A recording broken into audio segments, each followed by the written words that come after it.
Привет! Сегодня мы с вами поговорим о таком устройстве, которое обычно язык-то не поворачивается гаджетом назвать, но в случае с HP Neverstop все немного по-другому. Присаживайтесь поудобнее, сейчас расскажу. Всего в линейке представлено 4 версии устройства: принтер, принтер с Wi-Fi, МФУ и МФУ с Wi-Fi. У меня как раз такой. В комплекте идет сам принтер, весь заклеенный транспортировочным защитным скотчем, инструкция, провод для подключения к сети и компьютеру, да и все.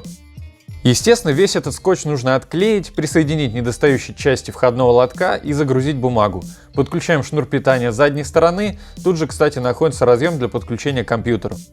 Ну и если у вас версия с Wi-Fi, какой же гаджет без приложения на телефон? При первом запуске нужно скачать приложение HP Smart.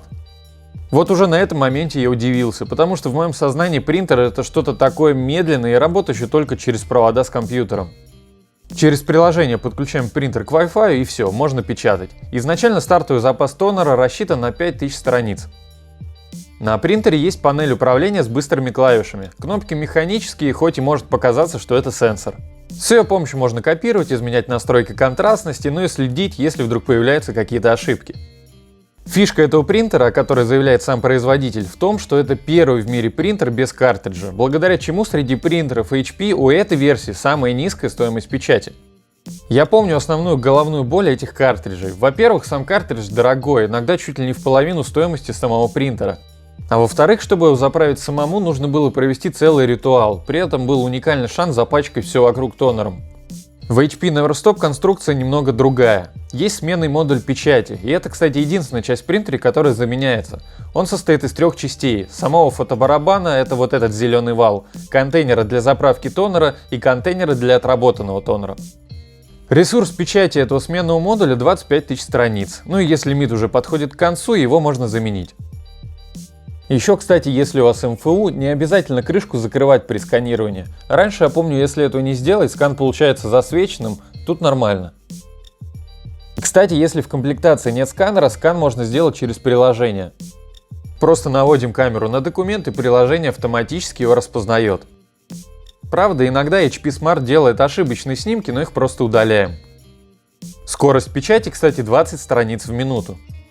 В приложении есть также печать фото, но это скорее актуально только для документов, потому что, во-первых, принтеры сами черно-белые, а во-вторых, для фото не очень-то и предназначены, в рамку такие фотографии не повесишь.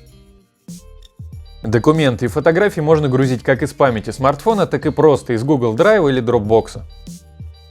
Помните, я раньше иногда в начале обзоров вставлял ваши некоторые комментарии, вот сейчас я выбираю просто первые попавшиеся и печатаю их. На самом деле комментариев очень много, и, пользуясь случаем, хочу сказать вам большое спасибо за поддержку и конструктивные комментарии. При выборе фотографий сразу видно, что изображение не подгоняется под размер листа, это нужно делать вручную. Это, конечно, немного неудобно.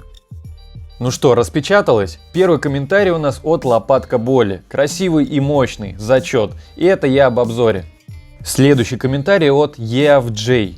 Желаю побольше аудитории, обзор годный. Сейчас заценю, что там еще на канале. Удачи! Ну и последний комментарий от Foxme, и по нему как раз видно недоработку программы. Я нажал просто распечатать, в итоге изображение растянулось за пределы листа. На самом деле здесь нет и 1% всеми написанных вами комментариев, так что, ребят, еще раз большое вам спасибо. На принтере есть индикатор наполнения тонером, и если у него пропала одна полоска и на верхней грани загорелся индикатор фотобарабана, значит можно пополнить принтер тонером. Для этого берем заправочный комплект, рассчитанный на 2500 страниц, ну или на половину резервуара принтера, который, кстати, стоит 700 рублей и представляет из себя такой тубус. У него есть чип, который контролит, можно ли высыпать тонер или нет. То есть не получится такой ситуации, что у вас еще полный контейнер и вы хотите сверху еще догрузить. Нет, так не выйдет, тут продумали защиту от дурака. На тубусе есть подробная инструкция, всего 8 шагов, ну и давайте ради эксперимента все их и проделаем. Я, естественно, буду это делать первый раз. Берем тубус, и первым шагом его нужно потрясти не менее 10 секунд. Далее снимаем колпачок и отрываем чеку. И вставляем тубус в сам принтер. Поворачиваем на 180 градусов и просто с усилием нажимаем. Все, индикатор сразу показал, что тонер уже полный. Вот это прикольно. Реально, по времени заняло, может, 20-30 секунд.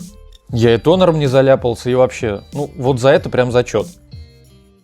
На самом деле есть подозрение, что такого принтера и для небольшого офиса тоже хватит. В инструкции есть, к примеру, подсказка, как печатать на конвертах или как печатать этикетки.